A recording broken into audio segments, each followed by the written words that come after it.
प्लास्टिकपासून इंधन तयार करत आहोत. याच्यात प्लास्टिक आहे जे आम्ही त्याला वितळवत होतो. त्याचं जे हायड्रोकार्बन वेपर्स आहे ते इथून या पाईपमधून ट्रान्समिट होतात आणि ते ह्या कंडेन्सेशन जारमध्ये कंडेन्स होऊन त्याचं कन्व्हर्जन लिक्विड फ्यूलमध्ये होते आणि ते लिक्विड फ्यूल इथे स्टोअर होते आणि जे नॉन कंडेन्सेबल गॅस आहे ते इथे स्टोअर होतात.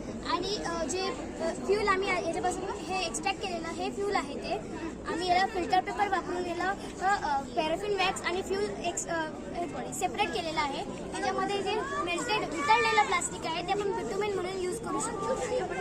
इथे तुम्ही बघत असाल इथे हे जे फ्यूल आहे हे आपण अजून प्युरिफाय करून आपल्याला त्याच्यापासून प्लास्टिक, केरोसिन, नाफ्था आणि सोबतच आपल्याला एव्हिएशन फ्यूल पण मिळते. आणि हे जे पॅराफिन वॅक्स तुम्ही बघत आहात ते पॅराफिन वॅक्स आपल्याला कॅन्डल्सच्या प्रोडक्शनसाठी यूज केला जाते आणि त्याला कधी आपण अल्ट्रा प्युरिफाय केलं तर आपल्याला प्रोडक्शन ऑफ वॅसलिनच्या